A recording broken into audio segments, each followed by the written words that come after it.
Bom dia, alunas e alunos do Darwin, terceiro ano. Esse é o primeiro de uma série de vídeos que eu vou fazer para que a gente tente conviver da melhor maneira possível com essa crise que a humanidade está enfrentando. Todo mundo sabe que não é minha especialidade, eu estou apanhando muito, sei que não vai ficar bom. Lá no blog de vocês eu já botei o resumo de toda a apostila 1, todos os assuntos estão lá, separados, assunto por assunto, e eu vou colocar meu telefone lá. Qualquer coisa você pode me ligar, passar zap, o que você achar melhor, se você tiver dúvida, tá? E assim que eu conseguir evoluir um pouquinho e fazer aquela aula ao vivo, com a sua participação, eu espero que seja já semana que vem, tá? Fica mais fácil ainda, mas vamos ver. Por enquanto vamos pelo vídeo, tá bom? Bem, ó, aqui é o caderno extra, apostila extra, hein? Essa semana eu vou fazer toda a apostila extra, eu vou botar um vídeo por dia. E tá aqui, frente B, página 15. Olha aqui, página 15. Pega lá sua apostila, tá? Para acompanhar essa aula, ok? Então, olha só o primeiro exercício aqui. Olha para ele. Então, ele dá para você ver que aqui estão achurados o litoral dos Estados Unidos, oriental e sul, boa parte da América Central, todo o litoral oriental da América do Sul, até Buenos Aires, só que aqui é muito frio, a África Ocidental, essa região aqui, litoral índico do continente africano, praticamente toda a Europa, né? E mais, ó, Índia até o extremo oriente, Ásia Meridional, Sudeste Asiático, tá? E mais a China. E ele pergunta, esse mapa ele está mostrando o quê, né? Ok? Já deixei o gabarito aqui para a gente ganhar tempo. Sempre que tiver verdadeiro ou falso, só vou comentar as falsas, tá? Então, vamos lá. Olha só. Aqui, evidentemente, são as áreas de concentração populacional. Quem são as áreas de concentração populacional do planeta? Os litorais, por uma questão histórica, foram as primeiras áreas a economia desenvolver de fato, tá? As margens dos rios, idem, mesmo motivo, e as áreas urbanas em qualquer lugar que haja. País rico, país pobre, litoral, interior, a área urbana é densamente povoada. Por que não pode ser a letra D? Elevado crescimento vegetativo, nasce mais do que morre. Ora, na Europa não tem elevado crescimento vegetativo, né? Estados Unidos também não. Só lugares muito pouco urbanizados hoje que tem elevado crescimento vegetativo. Por que não pode ser a letra C, área de maior industrialização? Porque, por exemplo, aqui você tem áreas do Oriente Médio, né? Essa área da África aqui também é pouco industrializada, tá? América Central, a indústria é uma exceção. México não, México é potência industrial. Mas México é América do Norte, mas as Antilhas, tal, elas têm uma população significativa, mas não uma industrialização expressiva, tá? Por que não pode ser a letra B? Recepção de imigrantes, tá? Porque, ora, recepção de imigrantes é lugar onde as pessoas querem morar. Não é o que acontece com boa parte do continente africano que está sendo assinalado aqui. Ao contrário, né? Aqui é uma área de origem, né? De saída dos imigrantes. Fluxo turístico é uma coisa que varia no tempo, né? Tá? O espaço varia aqui também. Uma hora é para cá, uma hora é para lá, mas assim, é muito relativo, subjetivo, tá? Difícil de você avaliar se sim, se não. Tem áreas que as pessoas, até a área de guerra tem fluxo turístico, né? Tá? Mas assim, patrimônios da humanidade, né? Tipo, Muralha da China não tá, Grand Canyon, né? Floresta Amazônica, por exemplo, aqui é muito subjetivo, tá? A letra E é o gabarito, ponto final, ok? Olha a pergunta 2 agora. Pergunta 2, tá? Então, ó, a afirmativa 1 é verdadeira, é falsa, a primeira, e a segunda é verdadeira. Então, eu só vou comentar a falsa. A verdadeira, se você tiver alguma dúvida, você vai me ligar, vai me escrever, vai me mandar e-mail, zap, o que você preferir. Tá bom? Aí ele fala, densidade demográfica são as medidas matemáticas, de modo que os valores que elas apresentam, após o cálculo da população dividida pela superfície, ou área em estudo, autoriza o geógrafo a dizer que a densidade é alta, média ou baixa. O que ele está falando? Eu pego a população, divido pela pela área do lugar que eu estou estudando, né, da cidade, estado, bairro, país, não tem problema. Então eu vou ter uma densidade demográfica alta, média ou baixa, número de habitantes por quilômetro quadrado. Até aqui está certo. Por que está falso? Então esse número, olha só, ele é irrelevante, tá? Basicamente para o resto do estudo da geografia humana. Claro que não é irrelevante, tá bom? Falsa a primeira afirmativa, tá? Vamos lá para cima agora. O que é que está errado aqui, tá? Praticamente a mesma coisa da outra errada, lá embaixo. Então veja só, a população é considerada basicamente em si, atribuindo-se apenas uma importância secundária às condições socioculturais, econômicas, ambientais. Veja só, está errado, nem precisa ler o resto. A geografia, dificilmente você vai se completar quando você estuda algo em si, sem entender o meio que o cerca e as relações daquilo que você está estudando com o meio que a cerca, os fatos históricos, tá? O dinamismo futuro, tá? Geografia, ela, em seu objeto, não admite o estudo estanque de algum assunto, tá? O espaço geográfico é um todo e dinâmico, ok? Falsa letra B. Vamos agora ao número 3, tá? Tem um texto aqui onde ele diz que a população do planeta, que era em 2006 de 6 bilhões de habitantes, vai chegar aí a uns 9 bilhões de habitantes aí até a década de 50, ok? Aí ele pergunta a verdadeira.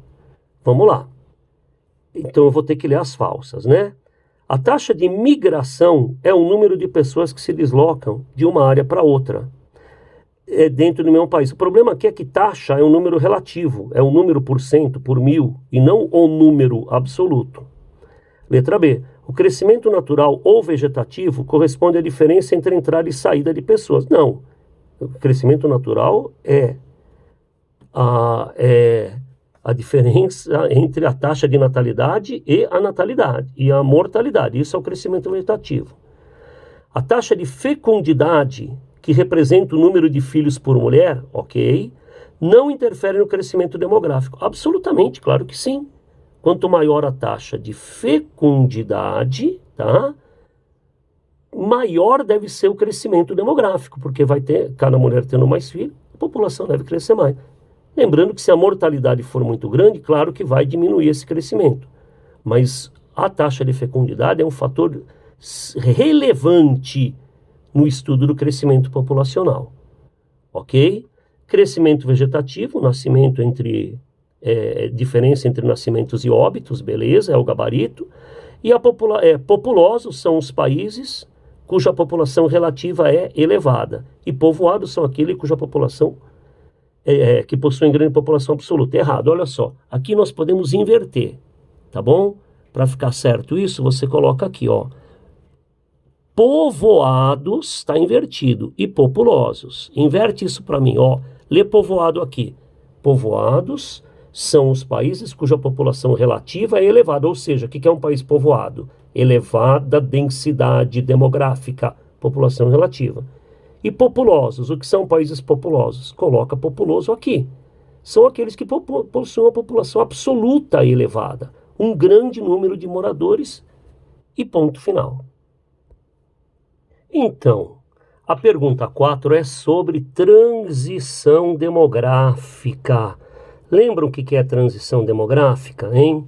Olha isso daqui. Na apostila de teoria, você vai lá, você vai achar esse desenho aqui, ó, transição demográfica, tá? O que é isso, tá? Todos os países, antigamente, tinham elevadas taxas de natalidade. As pessoas tinham muitos filhos. E também morria muito. Isso acontecia mesmo nos lugares que são ricos hoje, na Idade Média, né? Tá? E mesmo até o século XVIII, XIX, tá? Só então que a taxa de mortalidade começou a cair. O crescimento da população é o saldo entre nascer e morrer. A população vai crescer mais se nascer mais ou se morrer menos. Olha o que acontece quando começa a transição. Tá? A regra geral é essa. começam a ter avanços da medicina, da bioquímica, das condições sociais e a taxa de mortalidade começa a diminuir, tá? A natalidade, ó, então vamos pegar um período aqui qualquer, tá? Vamos pegar esse período aqui, ó, vamos imaginar aqui, ó. Então imagine aqui, por exemplo, você tem 10 filhos, morre 8. Vamos pegar uns 20 anos depois, você continua tendo 10 filhos, só morre 6. Sobrou 4. Então você vai ter uma situação chamada explosão demográfica. Não de explosão demográfica significa elevada taxa de crescimento natural, crescimento vegetativo, saldo entre nascimentos e mortes. Mas por que começa a aumentar o crescimento da população? Porque as pessoas estão morrendo menos. Com o passar do tempo, a tendência dos países é, olha só, diminuir também a taxa de natalidade. Então, o que vai acontecer? No momento em que, veja, você chama de transição demográfica esse período aqui, ó, esse aqui, no momento em que está diminuindo a taxa de mortalidade e a natalidade ainda está mais elevada. A gente conclui a transição demográfica no momento que as duas estão baixas, natalidade, mortalidade, ó. Antes da transição demográfica, natalidade e mortalidade altas, a população cresce pouco. Não porque nasce pouco, mas porque morre muito. Depois da transição demográfica, a população cresce pouco. Ó, morre pouco, mas nasce pouco. A tendência, inclusive, dos países mais ricos é essas duas taxas serem iguais. Ou até o crescimento ser negativo, né? Nascer menos do que morre. Ok? E você chama de transição demográfica um período em que a população vai aumentar. Não porque está nascendo mais, e sim porque está morrendo menos, num ritmo mais acelerado do que a diminuição da taxa de natalidade. Os países mais avançados fizeram isso até a metade do século XX. Os países emergentes estão fazendo, nós estamos concluindo nossa transição demográfica. E países mais pobres ainda nem começaram, continuam lá com alta natalidade e mortalidade. Recordou? Então veja isso aqui, tá? Como o gabarito vou ler as outras. O que é transição demográfica? É um período de alto crescimento natural? Sim. Devido à elevação da natalidade? Não, a natalidade não, é a mortalidade que caiu. É um período de baixo crescimento natural, ou seja, crescimento natural, crescimento vegetativo, saldo entre nascimentos e mortes. Mentira, não é. O crescimento vai subir por causa da diminuição da mortalidade. Letra C também, ó, baixo crescimento populacional. Mentira, a população tende a crescer mais durante a transição. Ok? Letra D, elevado crescimento demográfico. Sim, devido à alta das taxas de natalidade. Mentira, o crescimento demográfico vai aumentar porque a mortalidade vai aumentar, a natalidade não, e devagarinho ela começa a cair. É o que está dizendo a letra E. Vamos para 5? A questão 5 é igualzinha à questão 4, ela trata da transição demográfica, olha aqui, tá? Esse país aqui, ó, ele começa em 1872, lá em cima, deixa eu mudar aqui um pouquinho de lugar, pronto, tá? E vai até o ano 2000. Acontece que a questão ela só se refere a partir de 1970, olha só que coisa, que examinador sacana, né? Tá? Olha só. Ele só quer saber desse finzinho aqui, pronto, ok? Então vamos lá, vamos ver o que ele está te dizendo. Nesse período de transição, será que houve um desequilíbrio entre as taxas de natalidade e mortalidade, provocando um elevado aumento populacional? Mentira, ó, o crescimento populacional, o vegetativo aqui não considera a imigração, tá? Mas de qualquer maneira, ó, ele começou a diminuir na década de 70, tá ok? Por que será, tá? Por quê? Porque as taxas de natalidade, ó, começaram a diminuir relativamente rápido, tá? E a mortalidade, como ela já tinha diminuído, ela passa a diminuir mais devagar.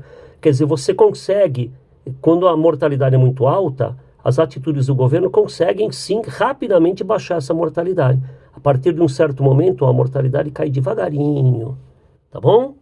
Então, falsa letra A, é só a partir de 1870. Olha a letra B. Houve um aumento no crescimento vegetativo. Mentira, ó, o crescimento vegetativo está diminuindo, olha aqui. Tá?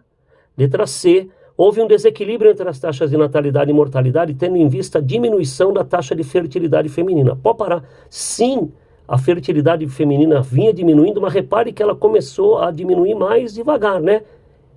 Imagine, tem uma média de 10 filhos por casal, aí vai 8, 7, 6, 5. Quando chega no 3, 2, 1, vai cair bem devagar, que é o que está acontecendo hoje no Brasil, né? Tá bom? Tá falsa a letra C, portanto, tá? Ok? A letra D é o gabarito. E a letra D, tá? Ela tá falando o que aconteceu. Ó, o crescimento vegetativo reduziu. Sim, ele está reduzindo. Em vista do quê? Então tá aqui o motivo, né? Tá? Uso de métodos contraconceptivos, urbanização, que é a maior causa da redução da taxa de natalidade. Quer que a pessoa tenha menos filhos? Manda ela morar na cidade. Beleza? Ok? Mulher no mercado de trabalho, né? Olha o que acontece. Quantas meninas tem na sala de vocês? Antigamente não era assim. Hoje as mulheres estão trabalhando. É lógico que elas vão ter filho mais tarde. Antigamente elas tinham filho com 15, 16, 14 anos. Hoje elas, né, têm filho muito mais tarde e tem menos filhos. Hoje a gente escolhe quantos filhos vai ter. Resposta letra D, portanto. A pergunta 6 tem uma tabela com os países mais populosos do planeta. China, Índia, Estados Unidos, tá? Não colocou a data aqui, hein, tá? Às vezes eles fizeram recenseamento em data diferente, mas isso é irrelevante nessa questão, tá? Então eles estão dispostos por países mais populosos, maior população absoluta. E te coloca uma informação adicional, que é a população relativa. Então a China, a Índia e Estados Unidos são os países mais populosos do planeta. Primeiro China, depois Índia, depois Estados Unidos. Mas repare que a Índia é mais povoada do que a China, porque a Índia é bem menor, então ela tem uma densidade demográfica maior. A tabela continua, olha só, do quarto lugar em diante lá em cima, não tem, ó, tá? Aqui você tem Indonésia, 200 milhões, tá? Brasil, 165, reparem, é um gráfico antigo, tá? Beleza? Então vamos lá, olha só, foi tirado 2002, tá? Então já são 2 recenseamentos vencidos, mas não tem problema. Vamos lá. O Brasil é um país bastante povoado? Resposta não, ó. A nossa densidade demográfica é 20, era 20, hoje ela tá, não chega a 30, né? Mas está próxima. De qualquer maneira, não é um país densamente povoado. Você viu que lá, Índia é 300, China é mais que 100, tá bom? Beleza? Aliás, o Brasil é um dos menos povoados, à exceção da Rússia, que tem aquela enorme área congelada na Sibéria, né? O Brasil provavelmente é o menos povoado que tem aqui, tá bom? Falso. Ó, próximo, o Brasil é populoso? Sim, ele é o 5º mais populoso do planeta, ok? Pela tabela, tá? Vale o dado da tabela. Quarta questão, o Brasil é um país populoso e bastante povoado? Populoso sim, povoado não. Falso. Questão 8, comparando os principais países mais populosos do mundo, o Brasil possui uma baixa população relativa? Sim, ele tem uma das populações relativas mais baixas do planeta. Do planeta não, desculpe, dessa tabela, ok? 16. Por ser um país bastante povoado, precisa ler o resto? O Brasil não é bastante povoado. Então só estão verdadeiras a 2 e a 8. Essa questão pede a soma das verdadeiras, 10. A questão 7 está colocando aqui um texto, né? A população da Terra era 7 bilhões de habitantes. Esse texto é de 2011, tá? Em 2050 deve chegar aos 9 bilhões. E isso vai demandar, muitas pessoas estão indo para a cidade, né? Então vai ter que haver uma reestruturação, tá? De todas as atividades, né? Dos serviços públicos. A humanidade vai ter que se reinventar. O envelhecimento, tá? Então vamos lá. Combate a vírus cada vez mais poderosos, né? Será que esse corona vai ser o último? Provavelmente não. Ok? Então ele pede para você correlacionar a alternativa com o texto. Como o gabarito é A, eu só vou ler A, B em diante, combinado? Olha só, letra B. A pobreza, a desigualdade de gênero, homem e mulher, as pressões sociais revelam o acesso desigual aos meios de prevenção à gravidez, mas não são considerados nos índices demográficos como indicadores da persistente alta de taxa de fecundidade no mundo em desenvolvimento. Mundo em desenvolvimento é país pobre. Quem é desenvolvido, tá? Não está em quem está em desenvolvimento é porque é pobre. Ou emergente, né? Ele não pode ser rico. Se eu sou rico, eu não posso estar em desenvolvimento, tá? Ao contrário do que está dizendo aqui, tá? Repare que esse acesso desigual é uma característica relevante desses países. Olha a letra C, então. O aumento do uso de contraceptivos é consideravelmente responsável pelo aumento das taxas de fecundidade. Ao contrário, quanto mais contraceptivo você usa, menor a fecundidade. Olha a letra D. A taxa de fecundidade total é uma medida mais direta do nível de longevidade. Nem precisa ler o resto. A longevidade está relacionada com o quanto se vive em média naquele país, e não em quantos filhos tem a mulher. E a letra E, em média, uma média de 5 filhos por mulher é considerada a taxa de substituição de uma população. Taxa de substituição, nem vou ler o resto porque está errado.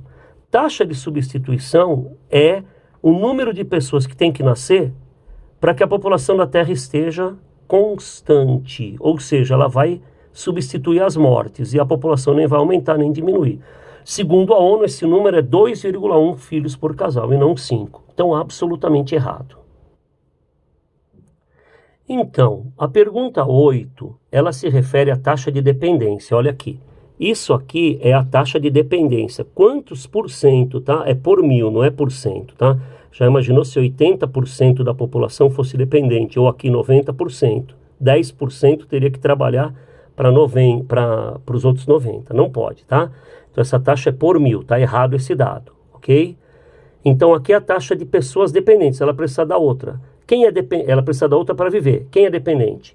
Tá? Basicamente quem é jovem, até os 15 anos, está dizendo aqui, e o idoso, acima dos 60, tá bom? Hoje já se discute se 60 anos já é um idoso inválido, dependente, ou se a gente poderia alongar um pouquinho o período de trabalho, né? O que está acontecendo? Está nascendo menos, cada vez menos no Brasil. Olha o dado aqui, ó. Isso aqui é dependência de jovens, é esse dado. Ele tem diminuído, tá? E de repente, ó, a dependência de velhos. Cada vez mais pessoas idosas dependem. Olha só a taxa de dependência total. O que acontece aqui, ó? Ela vinha diminuindo por quê? Porque no Brasil vinha nascendo cada vez menos jovens, menos dependentes. Só que o número de velhos ele não aumentava. E nos últimos, ó, basicamente nos últimos 20 anos, a população passou a cada vez mais viver, tá? Viver mais tempo. A longevidade aumentou. Com ela, a taxa de dependência, tá? Então, a partir do momento que você vai ter mais velho, a taxa de dependência agora, ó, ele está substituindo o jovem. Esse exercício, ele te introduz o conceito de bônus demográfico. A gente vai ter problema no futuro, mas a gente ainda tem muito jovem, tá? A gente ainda tem muito jovem e a gente ainda tem muitas pessoas nessa faixa próxima dos 60 que podem trabalhar. Combinado? Olha isso daqui. A elevação da taxa de dependência a partir de 2020 decorre principalmente do aumento da base da pirâmide. Base da pirâmide são jovens. Ao contrário, a elevação da taxa de dependência é para dos velhos. Letra B. A taxa de dependência está diretamente relacionada a uma estrutura etária típica de países subdesenvolvidos. Mentira! No país pobre, tá? Você tem menos velho, tá? E, portanto, isso faz com que a dependência tenda a diminuir. Você tem mais dependência de jovens no país pobre. A letra C se refere exatamente àquele gráfico, que eu não vou voltar agora, senão eu fico doido aqui, tá? Então, e ele está dizendo, a queda da taxa de dependência de jovens está associada à diminuição da natalidade, que, por sua vez, relaciona-se à reversão do fluxo populacional, agora direcionado principalmente para o campo. Pô, até aqui estava certinho. Mentira! A população não está voltando para o campo. A população está, sim, saindo das grandes cidades e procurando pequenas e médias cidades, mas não está indo para o campo. Não é a regra, é uma exceção. Tá certo?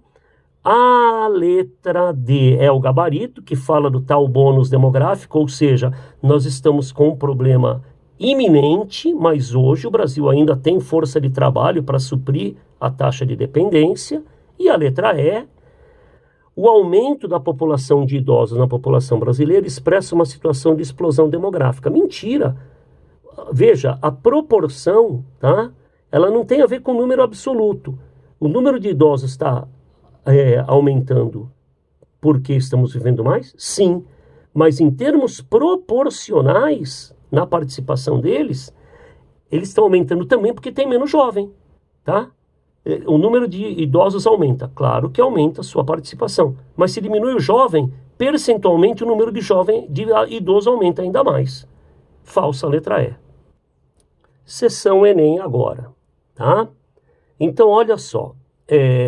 A primeira questão, a primeira e a segunda, estão relacionadas ao malthusianismo, tá? Então, Malthus é um pensador do século XIX, é uma pessoa que tem grandes virtudes, ele estudou que a população do planeta estava aumentando rapidamente, especialmente em países mais pobres, e ele associou muito pobreza a crescimento demográfico. Então, ele fez uma teoria malthusiana, que dizia que se a população do planeta continuar subindo rapidamente, a produção alimentar não vai acompanhar e uma parte da população vai passar fome. Isso é o malthusianismo. No século XX veio o neomalthusianismo, um grupo de pessoas que entende que o governo tem que controlar a natalidade, controle de natalidade. O governo decide quantos filhos você vai ter. Muito bem, isso é o malthusianismo. O problema é a teoria reformista, que também é do século XX, ela é também chamada de teoria marxista, ok? Ela defende o contrário e ela é mais aceita, né? Por exemplo, olha o próprio caso do Brasil. É inegável que o Brasil tem problemas, ninguém nega isso, mas é inegável também que o Brasil melhorou. Mortalidade infantil diminuiu, renda per capita aumentou, longevidade aumentou. Quer dizer, vamos pegar o último meio século, o último século. Inegavelmente o Brasil é um país que tem mais melhorias do que pioras. Oba, melhoramos, ok? E uma das consequências dessa melhora é que as pessoas agora decidem quantos filhos elas vão ter. E a taxa de natalidade, ela diminui. Não porque o governo proíbe as pessoas de terem filhos, mas porque as pessoas decidiram. Repare como é muito mais digno isso. Tá certo? Ok? Então, veja. Então, a teoria marxista, né, a reformista, é muito mais aceita. Ela apregou o contrário. O crescimento populacional não é a causa da pobreza, tá? Ele é consequência de condições culturais, higiênicas e econômicas à população, e ela vai reduzir o número de filhos automaticamente, naturalmente, sem interferência do governo. Ok? Aí vem a pergunta 1 do Enem. Que slogan você daria para a teoria neomalthusiana? Tá certo? Então veja, sem reformas sociais o país se reproduz e não produz? Veja, o Malthus não falava em reformas sociais, é o reformismo que fala, é o marxismo, tá? A população abundante, país forte, isso é o contrário, né? O Malthus apregou a população abundante, crescimento rápido, fome.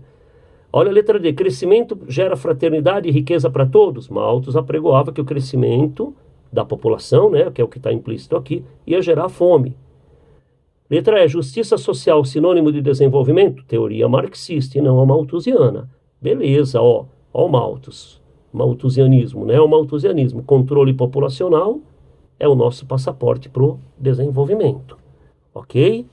E aí vem a número 2, mesmo tema, aí ele quer o slogan para os reformistas. Ó, letra A, controle populacional já ou o país não resistirá. Isso é malthusianismo, né? O malthusianismo. Olha a letra B, com saúde e educação, planejamento familiar virá por opção. É o marxismo, é o é reformismo, tá bom? População controlada, país rico, é o que se aproxima mais do neomalthusianismo. Basta mais gente que o país vai para frente. Nenhum dos dois fala nisso. População menor, educação melhor. Isso está implícito no malthusianismo, não no reformismo. Resposta B de bola. Meus amores, prometo melhorar. Essa é a primeira experiência depois de horas, dias, semanas tentando, dando tudo errado. Tá bom? Eu espero que o meu segundo vídeo seja melhor. Um abraço.